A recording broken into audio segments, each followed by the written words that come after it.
নমস্কার, আমি দেবরাজ রায়। আমার ইউটিউব চ্যানেলে আপনাদের স্বাগত। আমি এই ইউটিউব চ্যানেল খোলার চেষ্টা করেছি, তার কারণ আমার একটা উদ্দেশ্য রয়েছে যে কোভিড-19 পরিস্থিতির সময়, এই কঠিন পরিস্থিতির সময় অনেক ছাত্রছাত্রী তারা বিভিন্ন টিউশন পড়তে যেতে পারছে না। সেই কারণে তাদের কিছুটা যদি সাহায্য হয়, সেই উদ্দেশ্য নিয়ে আমার এই চ্যানেলটি খোলা। আমি এখানে ফান্ডামেন্টাল ইংলিশ গ্রামার, কিছু গ্রামার সম্পর্কে আলোচনা করব। পরবর্তী সময়ে ক্লাস 9, 10, 11, 12 এই সকল ক্লাসেরও প্রোজ, পোয়েট্রি নিয়ে আলোচনা করব এবং ড্রামা, এগুলো নিয়ে আলোচনা করব। তাছাড়াও কিছু ফান্ডামেন্টাল গ্রামার নিয়েও আলোচনা করব, যেটা সকল চাকরিজীবী চাকরি প্রার্থীদের ক্ষেত্রেও তাদের কিছু সাহায্য হয়তো আমি করতে পারবো এই আশা করি। তবে সবার প্রথমে যেটা বলতে চাই সেটা হচ্ছে যে আমার সমস্ত অভিভাবক এবং ছাত্রছাত্রীদের কাছে অনুরোধ যে আপনারা কমেন্ট করবেন এবং কমেন্ট করে আপনাদের সুচিন্তিত মতামত দেবেন, যেটা আমাকে আরও চলার পথে এগিয়ে যেতে সাহায্য করবে এবং আপনাদের যা নিয়ে আলোচনা করলে সুবিধা হয় সেই ব্যাপারেও একটু যদি আলোকপাত করেন তাহলেও আমার খুব সুবিধা হবে কাজ করার ক্ষেত্রে। আমি বহুদিন ধরেই এই ছাত্রদের সঙ্গে রয়েছি। ইদানিং চাকরি সূত্রে, ইদানিং বলা ভুল, বেশ কিছুদিন, বছর 4-5 কর্মসূত্রে বাইরে থাকার কারণে ছাত্রছাত্রীদের সঙ্গে যোগাযোগ সেভাবে সম্ভব হয়নি। সে কারণে এই ইউটিউব চ্যানেলের এই মাধ্যমে আমি যদি আমার ছাত্রছাত্রীদের কাছে পৌঁছাতে পারি, তাদের সঙ্গ লাভ করতে পারি, তাহলে আমার খুব ভালো লাগবে। কারণ ছাত্রছাত্রীদের সঙ্গ আমার বরাবরই খুবই আমাকে তৃপ্তি দিয়েছে। তা আশা করি আগামী দিনেও আমি সেই সান্নিধ্য লাভ করতে পারবো এবং ছাত্রছাত্রীদের সমস্যা কিছুটাও যদি সমাধান করতে পারি, তাহলে আমার এই উদ্দেশ্যটা সফল হবে আশা করি। আমার যে প্রচেষ্টাটা সফল হবে। তা আজকে আমরা প্রথম দিন, তা বেশি কিছু আমরা আলোচনা করব না।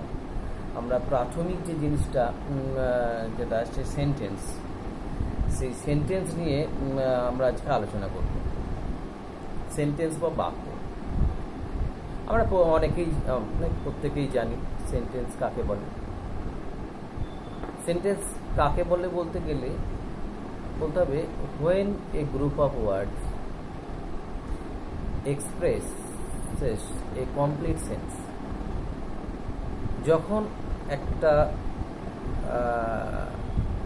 কতগুলো শব্দ একসাথে হয়ে অর্থ যখন প্রকাশ করে, then it is called a sentence। তখন এটাকে আমরা একটা বাক্য বলতে পারি। এবার ব্যাপার হচ্ছে, অনেকে হয়তো বলবেন যে একটা শব্দও তো বাক্য হতে পারে। হ্যাঁ, হতে পারে, কিন্তু তার পরিস্থিতি, সিচুয়েশনটা বুঝতে হবে। সেখানে একটা বাক্য থাকলেও অনেক কিছু ইমপ্লিসিট থাকে। ধরুন, উদাহরণে যদি বলা যায়, কাউকে বলা হলো will you go to school tomorrow, তখন তার অ্যান্সারটা হলো সার্টেনলি। যে সার্টেনলি শব্দটা কিন্তু একটা সেন্টেন্সের অর্থ বহন করছে। তার মানে কি, বাক্যের পরবর্তী একটা অংশ রয়েছে, শুধু সার্টেনলিটাই ওখানে নয়। সার্টেনলি আই উইল, অবশ্যই আমি যাব। সেখানে কি হলো, ওই সার্টেনলি শব্দটাকে আমরা সেন্টেন্স হিসেবে ধরতে পারি, কারণ সিচুয়েশনটা যা ছিল তাতে ওই সার্টেনলি শব্দটাই সমস্ত ব্যাপারটাকে এক্সপ্রেস করে দিচ্ছে। হ্যাঁ, এই ধরনের কিছু শব্দ আমরা এইভাবে পেতে পারি, যেটা তার কমপ্লিট সেন্সটা প্রকাশ করে, সেগুলোকে আমরা বাক্য বলতে পারি। এবার আমাদের একটা জিনিস জানতে হবে, যে আমি যখন বলছি যে একটা বাক্য একটা অর্থ বহন করবে, কমপ্লিট সেন্স। তাহলে কমপ্লিট সেন্স প্রকাশ করতে গেলে যেটা ভাইটাল সেটা হচ্ছে ফাইনাইট ভার্ব বা সমাপিকা ক্রিয়া। তাহলে সমাপিকা without any finite verb we cannot form a sentence. তাহলে ফাইনাইট ভার্ব ছাড়া আমরা কিন্তু বাক্য গঠন করতে পারি না। তাহলে ফাইনাইট ভার্ব অবশ্যই লাগবে বা সমাপিকা ক্রিয়া। তাহলে একটা বাক্যের মধ্যে একটা ফাইনাইট ভার্ব থাকবেই, এটা হলো বাক্যের প্রথম শর্ত। সাবজেক্টটা অনেক সময় থাকতেও পারে, নাও থাকতে পারে। থাকতে পারে মানে কিভাবে? উজ্জ্ব থাকতে পারে। কেমন হতে পারে? যেমন ধরুন আমি বললাম ডু ইট। তাহলে এখানে দেখুন ডু ইট, এটি করো। That means you do it, you do it, তুমি করো। এই যে ইউ সাবজেক্টটা এখানে উঁচু আছে, ইউ এর অবস্থান রয়েছে, কিন্তু সেটা বাক্যের মধ্যে দেখা যাচ্ছে উচ্চ। তাহলে সাবজেক্ট ছাড়া বাক্য কিন্তু আমরা ব্যবহার তৈরি করতে পারি উচ্চ রেখে। হ্যাঁ, কিন্তু আমরা এই যে ফাইনাইট ভার্ব ডু ইট, করো এটা, ডু, এই যে ফাইনাইট ভার্ব, এটাকে আমি কি বলবো? Finite verb. Finite verb. তাহলে এই ফাইনাইট ভার্ব ছাড়া আমরা কিন্তু বাক্য গঠন করতে পারবো না। তাহলে একটা সেন্টেন্সের মধ্যে অবশ্যই একটা ফাইনাইট ভার্ব থাকবে।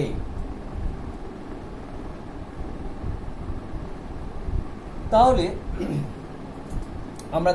আমাদের একটাই শর্ত যে একটা সেন্টেন্সের মধ্যে একটা ফাইনাইট ভার্ব থাকবে। বোঝা গেল? এইবার আমি যেটা বললাম সিঙ্গেল ওয়ার্ডও সেন্টেন্স হতে পারে। সেক্ষেত্রে বললাম যে অনেক কিছু ইমপ্লিসিট থাকে, সেই ইমপ্লিসিটের মধ্যে ফাইনাইট ভার্ব থেকে যাবে।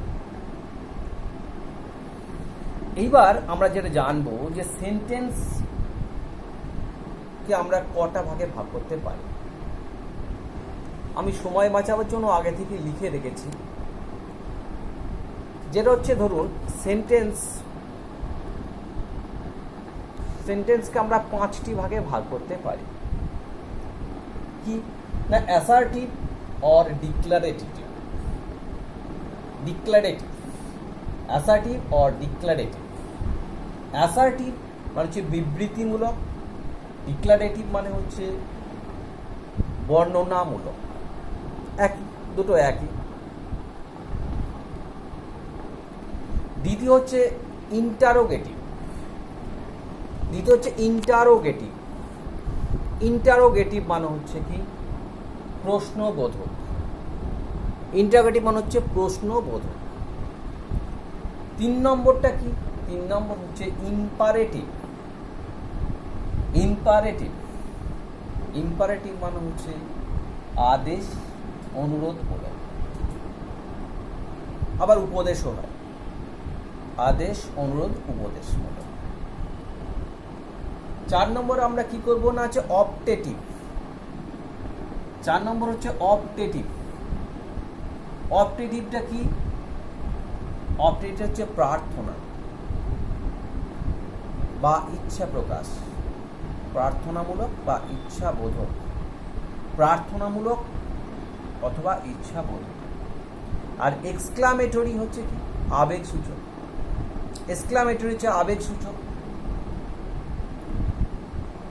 তাহলে আমরা প্রত্যেকটার একটা করে উদাহরণ নিই। অ্যাসার্টিভে আমরা কি লিখতে পারি? I shall go to school.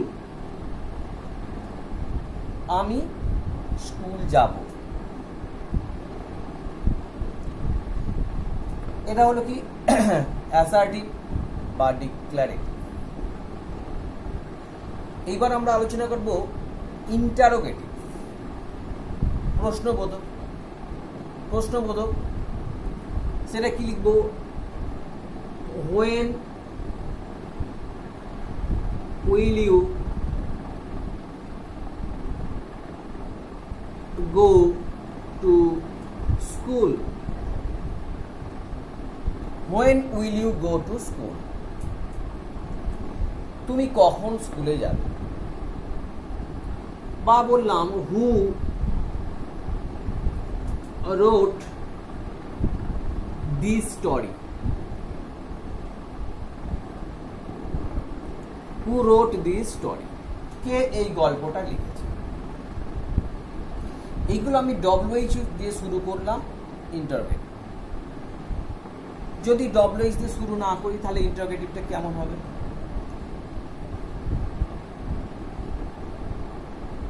Does he play football? Does he play football? সে কি ফুটবল খেলে? এই assertive, interrogative, imperative, objective, exclamatory এগুলোকে নিয়ে আলাদা আলাদাভাবে আমি আলোচনা করব। আজকে আমি বেসিক ধারণা দিচ্ছি। তাহলে আমি যেমন হলো অ্যাসার্টিভ কি হলো, I shall go to school. Interrogative কি হলো, যদি WH ওয়ার্ড দিয়ে শুরু করি তাহলে when will you go to school. প্রশ্নবোধক অবশ্যই প্রশ্নবোধক চিহ্ন থাকবে। এখানে রয়েছে হু রোড দিস স্টোরি। আবার এখানে যদি আমি WH বাদ দিয়ে করি তাহলে কি হবে, ডাজ হি প্লে ফুটবল। তাহলে এটা হলো ইন্টারোগেটিভ। এইবার ইম্পারেটিভ। ইম্পারেটিভ সেন্টেন্সে যেটা হয় সেটা হচ্ছে আদেশ। তাহলে কেমন হচ্ছে, প্লিজ ডু দ্য সাম। বলছে দয়া করে অঙ্কটা করো। তাহলে এটা কি হচ্ছে, এটা হচ্ছে অনুরোধমূলক। এবার আদেশ যদি হয় তাহলে কি হবে, শাট the door.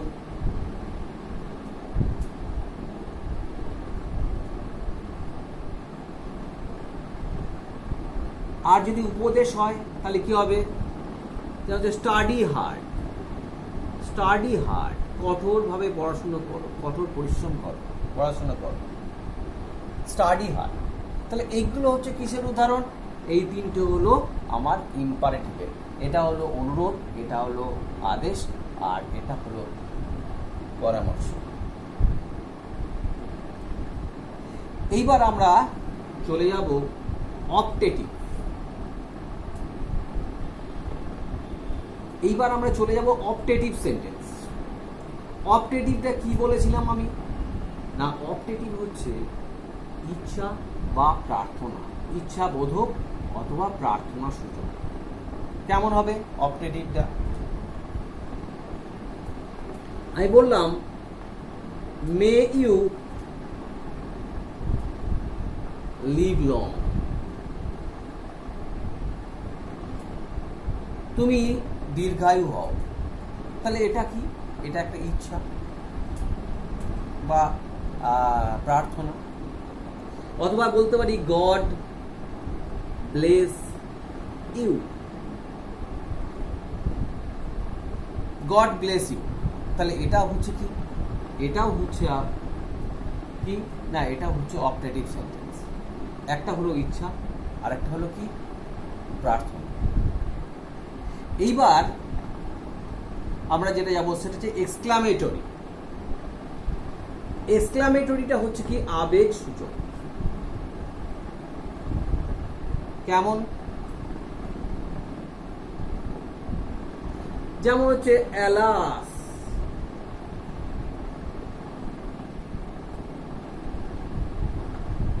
You have failed. হায় তুমি ব্যর্থ হয়েছো।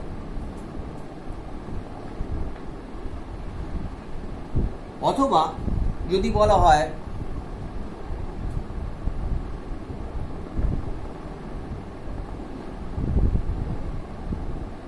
যদি বলো what a picture, what a picture, কি সুন্দর, বা হোয়াট এ বিউটিফুল পিকচার বলতে পারি। What a beautiful picture.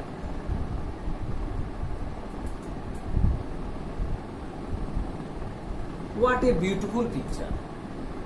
তাহলে এটা হলো কি না আমার সরি, এটা হচ্ছে হোয়াট এ বিউটিফুল পিকচার, এখানে ইয়ে হবে নোট অফ এক্সক্লামেশন। তাহলে কি হচ্ছে হোয়াট এ বিউটিফুল পিকচার, কি সুন্দর ছবি। এবার বলবেন যে এটার সঙ্গে এটার ফাইনাল ভাব কই, এটাও তো সেন্টেন্স। তাহলে হোয়াট এ বিউটিফুল পিকচার কি হবে, ইট ইজ। ইট ইজটা উজ্জ্ব আছে, এখানে ইজটা হচ্ছে ইট ইজটা উজ্জ্ব আছে, ইট ইজটা উজ্জ্ব আছে। হ্যাঁ, ইট ইজটা এখানে উজ্জ্ব আছে, তাহলে এখানে ফাইনাল ভাব হিসেবে ইজ পেতাম। হ্যাঁ, তাহলে সমাপিকা ক্রিয়া একটা প্রত্যেকটা বাক্যে থাকবে। তাহলে আজকে আমরা এটা আমি করলাম কি এক্সক্লামেটরি উদাহরণ দিলাম। এইবার যেটা আমাদের জানতে হবে যে আমরা যে 5টা ভাগ পেলাম, এই 5টাকেও আবার দুটো ভাগে ভাগ করা যায়। এই 5টা বাক্যকেও আমরা দুটো ভাগে ভাগ করতে পারি। সেটা কি?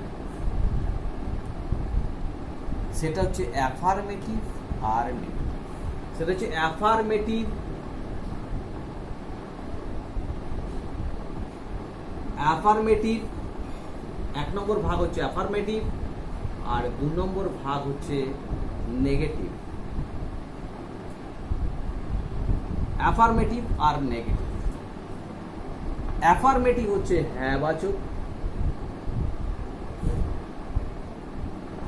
আর নেগেটিভ হচ্ছে না বাচক বা না সূচক বলে। এই সমস্ত assertive, interrogative, imperative, objective, exclamatory সমস্তটাকে আমরা এই দুটো ভাগে ভাগ করতে পারি। তাহলে সেন্টেন্সকে আমরা এই দুটো ভাগেও ভাগ করতে পারি।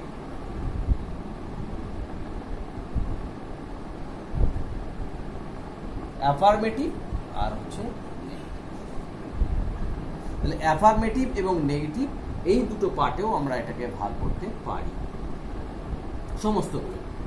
তাহলে আজকে আমরা যেটুকু শিখলাম তার মধ্যে রয়েছে কি না সেন্টেন্স কাকে বলে, আর কি সেন্টেন্সের কটা ভাগ, এগুলো আমরা আজকে শিখলাম। অল্প অল্প করে আমরা শিখব।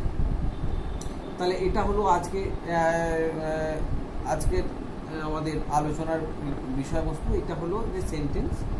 তাহলে আমরা একবার করি যে সেন্টেন্সে কিন্তু একটা ফাইনাইট ভার্ব বা সমাপিকা ক্রিয়া থাকবে, সেটা ইমপ্লিসিট ভাবেও থাকতে পারে, কিন্তু থাকবে। একটা ওয়ার্ড দিয়েও সেন্টেন্স হয়, যেটা আমি বলেছি, আলোচনা করেছি।